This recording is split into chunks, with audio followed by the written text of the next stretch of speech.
vidéo, je vais vous montrer comment insérer un sélecteur de date dans Google Sheets. On appelle cela aussi un calendrier contextuel. Je vous montre tout de suite ce que c'est. Dans cette cellule, je vais saisir une date, le 1er juillet 2023, et je vais double-cliquer dessus. Et voilà, on a ici un sélecteur de date, ce qui permet de choisir la date que l'on souhaite voir apparaître. Comment faire un sélecteur de date? Vous l'avez vu, il suffit de saisir la date, mais vous pouvez aussi faire autre chose. Par exemple, on sélectionne un nombre, on écrit un nombre au hasard. Si je double-clique dessus, je n'ai pas de sélecteur de date, mais je vais dans Format, Nombre, et ici, je choisis le format date. Vous voyez que une date est apparue. Si je double-clique dessus, j'ai le sélecteur de date qui apparaît. Bien sûr, il vous faut changer la date pour que vous puissiez l'utiliser correctement.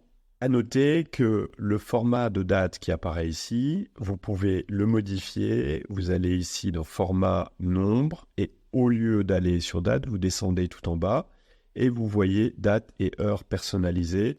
Et là, vous pouvez changer le format à votre goût. Voilà. Deuxième méthode, vous pouvez aussi souhaiter faire apparaître, avoir le sélecteur de date à un début de date ou à une fin de date dans une cellule qui est vide, où on ne voit pas de nombre ou de date apparaître. Pour cela, vous allez sur la cellule en question, vous allez dans Données et Validation des données. Il y a une fenêtre qui va s'ouvrir avec les règles de validation des données. Vous cliquez pour avoir une nouvelle règle. On a bien sélectionné cette plage et dans le menu déroulant, on va choisir que la date est correcte. Et surtout, ici, on choisit refuser la saisie parce que ça voudrait dire qu'on accepte que l'utilisateur qui doit saisir une date la saisisse au mauvais format. Et ensuite, on clique OK. Et là, maintenant, on a effectivement le sélecteur de date qui apparaît ici. Si pour la date de fin, vous voyez, je ne l'ai pas fait pour ici, la date est valide que sur la cellule B4, il faut que je vienne ici et que je rajoute C4, et donc c'est valable sur la plage, et quand je clique ici maintenant, j'ai aussi un sélecteur.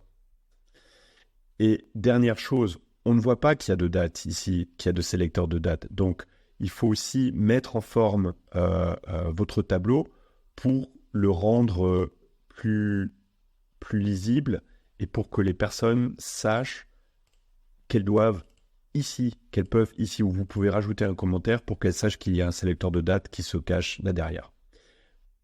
J'ai un dernier conseil à vous donner quand vous utilisez un sélecteur de date. Par exemple, ici, vous avez une date de début et une date de fin. Vous pouvez limiter le choix pour l'utilisateur. Par exemple, là, je vais dans Données, Validation des données. Donc, on va sur la cellule B4. Là, j'avais sélectionné la date est correcte. Et maintenant, ce qu'on peut faire, c'est choisir la date est antérieure à, ou la date est postérieure à, ou la date est le ou après le. Donc par exemple, ici, on peut choisir la date et on peut dire c'est à partir d'aujourd'hui. Et pour le lendemain, sur C4, on va ajouter une règle sur C4 et on va choisir que la date est le ou avant. On peut choisir une date exacte. On va choisir le 1er décembre 2023, voilà. Et donc à partir de là, la date de début, c'est à partir d'aujourd'hui, et la date de fin, c'est le 1er décembre 2023. Voilà. N'hésitez pas à regarder l'une des deux autres vidéos qui apparaissent sur votre écran si vous voulez vous perfectionner avec Google Sheets. Ciao.